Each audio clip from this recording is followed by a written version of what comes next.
আসন্ন জাতীয় নির্বাচনকে সামনে রেখে নাগরিক প্রত্যাশা ও রাষ্ট্রীয় সংস্কারের রূপরেখা তুলে ধরে নাগরিক ইশতেহার ২০২৬ খসড়া প্রকাশ করেছে নাগরিক উন্নয়ন platform centre for policy dialogue CPD.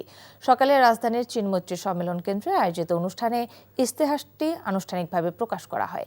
এতে বলা হয়, টেকসই গণতন্ত্র প্রতিষ্ঠা, সুশাসন নিশ্চিতকরণ এবং রাষ্ট্রীয় প্রতিষ্ঠানগুলোর কাঠামোগত সংস্কারই হবে আগামী দিনের প্রধান চ্যালেঞ্জ। এ সময় রাজনীতি ব্যক্তিদের মধ্যে পারস্পরিক শ্রদ্ধাবোধ, পরমত সহিংসতা, নাগরিক ভাবনা উঠে এসেছে। এছাড়া আঞ্চলিক বৈষম্য দূর করার কথাও উঠে এসেছে। ইশতেহারে নির্বাচনকে কেন্দ্র করে কয়েকটি গুরুত্বপূর্ণ প্রত্যাশার কথা তুলে ধরা হয়েছে। এর মধ্যে রয়েছে নিরপেক্ষ ও অংশগ্রহণমূলক নির্বাচন নিশ্চিত করা, ভোটাধিকার ও মত প্রকাশের স্বাধীনতা রক্ষা, আইনের শাসন ও মানবাধিকার সংহত করা এবং রাজনৈতিক সংস্কৃতিতে ইতিবাচক রূপান্তর আনা।